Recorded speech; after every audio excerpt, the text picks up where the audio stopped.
Un jour un bot, volume 34, je sais que ça fait longtemps, Lunar Cruiser Optimus Prime. Une collaboration qui sort de nulle part entre Transformers et Toyota. Cette figurine est basée sur un concept de rover lunaire produit par Toyota. Souvent dans les collabs, le mode véhicule est magnifique et il cache pas mal de surprises. Si on ouvre le coffre, on voit les bras d'Optimus Prime mais aussi un panneau solaire. Panneau solaire qui peut se déplier et s'accrocher sur le côté du rover.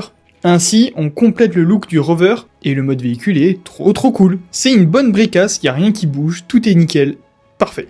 En termes de taille, on est sur une grosse brique. La transformation est plutôt simple et agréable à faire. Et ça nous donne un magnifique mode robot. On retrouve donc Optimus Prime avec des couleurs assez différentes de d'habitude. Le bleu est plus profond, le rouge est plus terne, un peu comme si c'était un très vieux Optimus Prime. Quelques kibbles à l'arrière des jambes et sur le dos, mais ça dérange pas la figurine. Le head sculpt est un peu différent, il a une sorte de petite barbichette, c'est pour ça que dans ma tête, pour moi, c'est un très vieux Optimus Prime. Le seul accessoire de cette figurine, c'est le panneau solaire, qui peut s'accrocher au backpack, ou alors monter sur l'épaule comme une sorte de bouclier.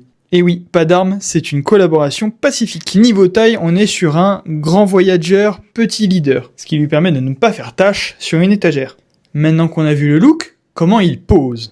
Niveau articulation, on est très gâté. En plus d'être un de mes Optimus Prime préférés, c'est sûrement le plus posable, avec ball joint à la tête et un flap qui lui permet de regarder très loin devant et très loin derrière. Butterfly à l'arrière pour les épaules, 360 degrés de rotation, swivel au biceps, un coude qui peut plier à plus de 90 degrés, hand swivel, ainsi que des doigts articulés.